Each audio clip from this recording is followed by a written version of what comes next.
இருக்கீங்க? எல்லாரும் சந்தோஷமா, ஆரோக்கியமா இருப்பீங்க நம்புறேன். இன்னைக்கு நம்ம vlogல என்ன பார்க்க போறோம் அப்படின்னா, ஒரு சூப்பரான ஒரு ஹேர் கேர் டிப் தான். நிறைய பேர் வந்து கமெண்ட்ஸ்ல வந்து ஹேர் கேர் டிப் தான் வேணும் அப்படின்னு சொல்லி நிறைய பேர் கேட்டுட்டு இருக்கீங்க. ஸோ கண்டிப்பாக நம்மளோட எல்லா vlogலையுமே சின்ன சின்ன ஹேர் கேர் டிப் கண்டிப்பாக இருக்கும். ஸோ இந்த vlogலையுமே ஃபுல் அண்ட் ஃபுல் நிறையவே கொஞ்சம் ஹேர் கேர் டிப் தான் சொல்ல போகிறேன். அதில் இந்த ஹேர் ஆயிலை பற்றி தான் நிறைய சொல்கிறேன். ஸோ ஹேர் ஆயில்ங்கிற சென்ஸ் இது நான் இப்போ இன்றைக்கி சொல்ல போகிற ஆயில் வந்து பார்த்திங்கன்னா ரெகுலர் ஹேர் ஆயில் யூசேஜ் கிடையாது. வீக்லி ஒன்ஸ் நீங்கள் பயன்படுத்தினா போதும் இந்த ஆயில். இதை எப்படி ரெடி பண்ணணும் அண்ட் இதை எப்படி அப்ளை பண்ணணும் அப்படிங்கிற விஷயத்தான் இன்றைக்கி நான் சொல்ல போகிறேன். ஸோ இதுக்கு வந்து பார்த்திங்கன்னா இன்றைக்கி ஆக்சுவலாக ஃப்ரைடே. ஸோ ஃப்ரைடேனால மார்னிங்கே கொஞ்சம் எழுந்திரிச்சு நான் கண்டிப்பாக இந்த ஹேர் வாஷிங் கண்டிப்பாக நான் வந்து இப்போ நான் யூஸ் பண்ணுற ஆயில் நான் என்ன பண்ணியிருக்கேன் அப்படின்னு பார்த்தீங்கன்னா நான் ரெண்டே இன்க்ரீடியன்ட் தான் இதில் ஆட் பண்ணியிருக்கேன். ஒன்று வந்து செசமி ஆயில், அதாவது நல்லெண்ணெயும் அண்ட் அதை வந்து மிளகு மட்டும் கொஞ்சம் இதில் ஆட் பண்ணி டபுள் பாயிலிங் மெத்தடில் ஹீட் பண்ணி நான் இன்றைக்கி அப்ளை பண்ணியிருக்கேன். ஓகே, இது வந்து நார்மலாக எல்லாருமே தாராளமாக பயன்படுத்தலாம். பட் ஒரு ஹேர் க்ரோத்தை இன்க்ரீஸ் பண்ணணும், ஹேர் ஃபாலை ரொம்ப கண்ட்ரோல் பண்ணணும். ஏன்னா ரொம்ப ஹேர் ஃபால் இருக்கும் சில பேருக்கு. ஒன்று ஸ்கேல்ப் ரொம்ப ட்ரை ஆகிட்டு ஹேர் ஃபால் வரும். ஸோ அப்படி இல்லை அப்படின்னா சம்டைம்ஸ் வந்து நியூட்ரிஷனல் டெஃபிஷியன்சினாலேயோ இல்லை ஹார்மோன் இம்பேலன்ஸ்னாலேயுமே நமக்கு வந்து ஹேர் ஃபால் வரும். ஸோ ஒருவேளை நியூட்ரிஷனல் டெஃபிஷியன்சினாலேயோ ஹார்மோன் இம்பேலன்ஸ்னாலேயோ, எக்ஸாம்பிள் தைராய்டு ப்ராப்ளம்னால இதனாலலாம் ஹேர் ஃபால் ஆகுதுன்னா கண்டிப்பாக உங்களுக்கு எக்ஸ்டர்னல் ஹேர் ஆயில் மட்டுமே பயன் கொடுக்காது. நீங்கள் கண்டிப்பாக வந்து இன்டர்னல் ஹெல்த்தை நீங்கள் முதல்ல ட்ரீட் பண்ணிக்கணும். அதோடு சேர்த்து இந்த மாதிரி ரெமெடிஸ் யூஸ் பண்ணுறப்போ கண்டிப்பாக ஒரு சூப்பரான ரிசல்ட் கிடைக்கும். ஆஸ் எ டாக்டராகவும் சரி நான் உங்களுக்கு வந்து இதை தெளிவுபடுத்தியே ஆகணும். ஸோ நிறைய பேர் வந்து அதை புரிஞ்சுக்க மாட்டேங்கிறாங்க. வெறுமனே இந்த ஹேர் ஆயில், இந்த ஹேர் பேக் இது மட்டுமே போட்டால் போதுமா அப்படிங்கிற மாதிரியான மைண்ட் செட் இருக்குது.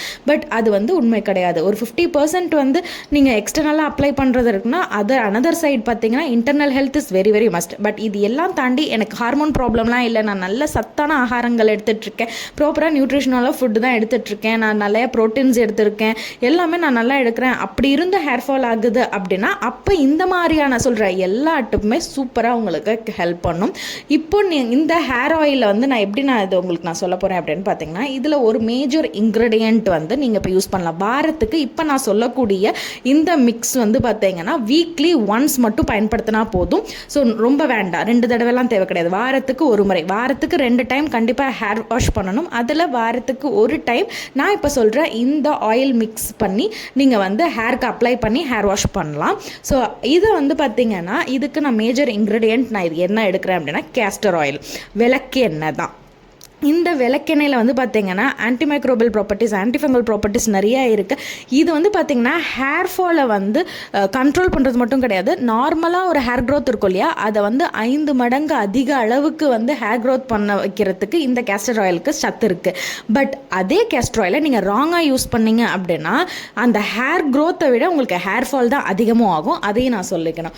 பிகாஸ் நம்ம எப்படி பயன்படுத்தணுங்கிறது முக்கியம். பிகாஸ் நம்மளோட ஹேர் ஃபாலிக்கல்ஸ் எல்லாமே இருக்குது அப்படின்னா அதை வந்து அடக்கிற மாதிரி நம்ம வந்து ஒரு பொருளை வந்து நம்ம யூஸ் பண்ணக்கூடாது. ஸோ இப்போ ஏன் நான் இதை சொல்கிறேன் அப்படின்னா கேஸ்டர் ஆயில் பார்த்தீங்கன்னா ரொம்ப ரொம்ப திக்னஸ், அதில் வந்து பார்த்திங்கன்னா டென்சிட்டி வந்து ரொம்ப அதிகம். ஸோ இதை வந்து டைரெக்டாக நீங்கள் அப்ளை பண்ணிங்க அப்படின்னா கண்டிப்பாக ஹேர் ஃபால் ஆகிறதுக்கு நிறைய சான்சஸ் இருக்குது. ஸோ அதனால் நீங்கள் இதை எப்படி அப்ளை பண்ணணும் அப்படின்னா நீங்கள் இந்த கேஸ்டர் ஆயிலோட ஏதாவது ஒரு சேர்த்து இன்னொரு ஆயில் அடிஷ்னலாக ஆட் பண்ணி தான் நீங்கள் வந்து அதை பயன்படுத்தணும். இதை வந்தோட நீங்கள் என்னெல்லாம் ஆட் பண்ணலாம் அப்படிங்கிறத நான் முதல்ல சொல்கிறேன். இதோட நீங்கள் வந்து கோகோனட் ஆயில் மிக்ஸ் பண்ணிக்கலாம், ஆலிவ் ஆயில் மிக்ஸ் பண்ணிக்கலாம், அப்படி இல்லை அப்படின்னா நல்லெண்ணெய், செசமி ஆயில். ஸோ இதை 3த்தில் நீங்கள் எதை வேணாலும் ஆப்ஷனலாக எடுத்துக்கலாம். ஸோ இந்த 3த்தில் ஏதாவது ஒன்று பிக் பண்ணிக்கோங்க. இப்போ கேஸ்டர் ஆயில் வந்து 1 டீஸ்பூன் எடுக்கிறீங்க அப்படின்னா கோகோனட் ஆயிலை நீங்கள் வந்து இதோட சேர்த்து ஆட் பண்ண போகிறீங்க அப்படின்னா 2 டீஸ்பூன் அளவுக்கு கோகோனட் ஆயில் நீங்கள் ஆட் பண்ணிக்கலாம். இதுவே வந்து நல்லெண்ணெய் மிக்ஸ் பண்ணிக்கிறீங்க அப்படின்னா அதே மாதிரி 1 டீஸ்பூன் கேஸ்டர் ஆயிலுக்கு 2 டீஸ்பூன் நல்லெண்ணெய். அதாவது 1 பார்ட் கேஸ்டர் ஆயில்னா அண்ட் 2 பார்ட் வந்து இதோட நீங்கள் சேர்த்து ஆட் பண்ணக்கூடிய ஆயில். பெஸ்ட் லோ போரோசிட்டி ஹேராக இருக்குது அப்படின்னா பெட்டர் நீங்கள் வந்து 1:3 ரேஷியோக்கே எடுத்துக்கலாம். அதாவது வந்து 1 மடங்கு வந்து கேஸ்டர் ஆயில்னா 3 மடங்கு அளவுக்கு கோகோனட் ஆயில். நீங்கள் மற்ற ஆயில் கூட யூஸ் பண்ண வேண்டாம், நீங்கள் கோகோனட் ஆயில் மட்டுமே நீங்கள் வந்து பயன்படுத்திக்கிறது பெட்டர். இதே இல்லை நான் மீடியம் அளவுக்கு போரோசிட்டி ஹேர் இல்லை ஹை போரோசிட்டி ஹேர்லாம் இருக்குது அப்படின்னா தாராளமாக நீங்கள் வந்து 1:2 ரேஷியோ 1 மடங்கு வந்து நம்ம கேஸ்டர் ஆயில்னா 2 மடங்கு கோகோனட் ஆயில், அப்படி இல்லைனா செசமி ஆயில், அப்படி இல்லைனா ஆலிவ் ஆயில், எதை வேணாலும் நீங்கள் இதில் ஆட் பண்ணிக்கலாம். ஸோ இப்படி இதை ஆட் பண்ணி அதை டபுள் பாயிலிங் மெத்தடில் ஹீட் பண்ணிவிட்டு அதுக்கப்புறமா நீங்கள் உங்களுடைய ஹேர்ஸில் அப்ளை பண்ணுங்கள். உங்கள் ஹேர் ரூட்டில் சின்ன சின்னதாக வேறு எடுத்து கொஞ்சம் கொஞ்சமாக அப்ளை பண்ணிட்டீங்க அப்படின்னா அப்ளை பண்ணி ஒரு 20 to 30 மினிட்ஸ் போதுமானது. அதுக்குள்ளேயே உங்களுக்கு நல்லா அப்சார்ப் ஆகும். இதுவே லோ போரோசிட்டி ஹேரில் இருக்கீங்க அப்படின்னா கண்டிப்பாக நீங்கள் வந்து வெறுமனே அப்ளை பண்ணால் மட்டுமே போதுமானதாக இருக்காது. ஸோ இதுக்கு நீங்கள் என்ன பண்ணணும் அப்படின்னு பார்த்தீங்கன்னா, அப்ளை பண்ணி முடிச்சுட்டு ஒரு டவலில் நல்லா ஹாட் வாட்டரில் நல்லா டிப் பண்ணி நல்லா பிழிஞ்சிருங்க. அந்த டவலில் இருக்கிற சூட்டோட உங்கள் தலையை வந்து ரேப் பண்ணிக்கோங்க.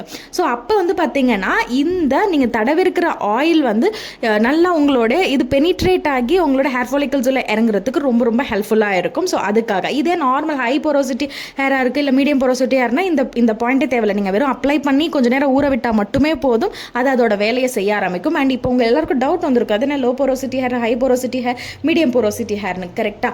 ஸோ இதை வந்து இதை விளக்கணும் அப்படின்னா இன்னும் ரொம்ப டைம் எடுக்கும். ஸோ அது வந்து நான் வேணும்னா உங்களுக்கு இதை பற்றி தெரிஞ்சுக்கணும் அப்படின்னா இன்னொரு விளாகில் நான் வந்து உங்களுக்கு ஷேர் பண்ணுறேன். ஸோ இப்போ சிம்பிளாக சொல்கிறேன், அதாவது உங்களோட முடி ரொம்ப ரொம்ப ஈஸியாக பிரேக் ஆகுது, ரொம்ப ரொம்ப லைட்டாக புல் பண்ணாவே ரொம்ப ஹேர்ஃபால், ஓவர் ஹேர்ஃபாலில் இருக்குது அப்படின்னா நீங்கள் இப்போதைக்கும் உங்களோட மைண்ட் செட்டுக்கு நீங்கள் லோ போரோசிட்டி ஹேராக தான் இருக்கீங்கன்னு எடுத்துக்கோங்க. இல்லை அந்த அளவுக்குலாம் கிடையாது, பட் ஹேர் க்ரோத் ரொம்ப கம்மியாக இருக்குது, பட் ஆனால் வந்து என்னோட ஹேர் கொஞ்சம் திக்காக நல்லா டென்ஸாக இருக்கிற மாதிரி தான் இருக்கும் அப்படின்னா நீங்கள் வந்து உங்களோட ஹேர் வந்து குட்டாக இருக்குது, அதாவது ஹை போரோசிட்டி லெவலில் இருக்குது அப்படின்ட்டு நீங்கள் இப்போதைக்கும் இது பண்ணிக்கோங்க.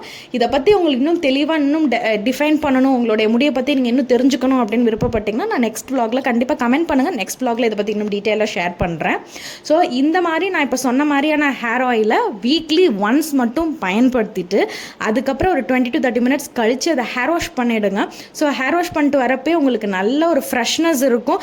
அண்ட் வந்து உங்களுடைய ஹேர் வந்து ஒரு 2 வீக்ஸ் நீங்கள் இதை பயன்படுத்தினாவே வந்து உங்களுடைய ஹேர் ஃபாலை வந்து கண்ட்ரோல் ஆகுறது நல்லாவே வந்து ஃபீல் பண்ண முடியும். ஓகே, இன்றைக்கி வந்து ஃப்ரைடே அப்படிங்கிறதுனால காலையிலலாம் எழுந்திரிச்சு இந்த மாதிரி நான் வந்து இன்றைக்கி நல்லெண்ணெயும் மிளகு தான் வந்து ஆட் பண்ணி கொஞ்சம் ஹேருக்கு அப்ளை பண்ணிவிட்டு ஹேர் வாஷ் பண்ணிவிட்டேன். அண்ட் அதுக்கப்புறமா எங்கள் குட்டீஸ்க்கு வந்து கொஞ்சம் இன்றைக்கி நான் நேற்று நைட் பாதாம் ஊற வைக்கல, அதனால் வந்து வெறும் முந்திரியும் வால்நட் மட்டும் எடுத்து கொடுத்தேன். அவர் கொஞ்சம் அதே ஹாப்பியாக சாப்பிட்டுட்டாங்க.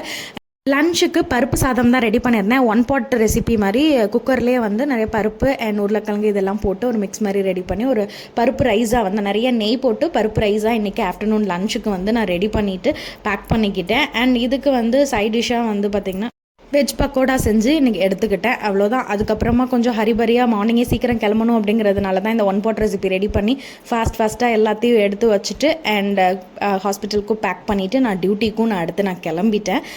இந்த விளாக் வந்து உங்கள் எல்லாருக்குமே கண்டிப்பாக பயனுள்ளதாக இருக்கும்னு நம்புகிறேன். ஏன்னா இது போல் இன்னும் நிறைய ஹெல்ப்ஃபுல்லான நிறைய விஷயங்கள் நம்மளுடைய விளாக் சேனலில் வந்துகிட்டே இருக்கும். அண்ட் இது உங்களுக்கு எந்த அளவுக்கு பயனுள்ளதாக இருக்குது, இது உங்களுக்கு ஹெல்ப்ஃபுல்லாக இருக்கா அப்படிங்கிறத கமெண்ட் பண்ணுங்கள். அது மூலயமா இன்னும் யூஸ்ஃபுல்லான நிறைய வீடியோஸ் நிறைய vlogsல வந்து உங்ககிட்ட நிறைய இன்ஃபர்மேஷன் உங்ககிட்ட அடுத்தடுத்த vlogsல கண்டிப்பாக ஷேர் பண்ணுறேன். அண்ட் கமெண்ட்டில் ஒரு சப்ஸ்கிரைபர் வந்து இந்த ஹேர் க்ரோத்துக்கு என்னெல்லாம் குட் ஃபுட்ஸ் என்னெல்லாம் எடுத்துக்கணும், டயட் எப்படிலாம் எடுத்துக்கணும் அப்படின்னு சொல்லி கேட்டிருந்தாங்க. கண்டிப்பாக அப்கமிங் வரக்கூடிய vlogsல கண்டிப்பாக அந்த விஷயமும் ஷேர் பண்ணுறேன். அண்ட் பாடி ஹீட்டை ரெடியூஸ் பண்ணுறதுக்கு என்னெல்லாம் செய்யணுங்கிறது கூட நிறைய பேர் கேட்டிருந்தாங்க. அதுவும் அப்கமிங் வீடியோஸில் கண்டிப்பாக ஷேர் பண்ணுறேன். டாடா பாய்.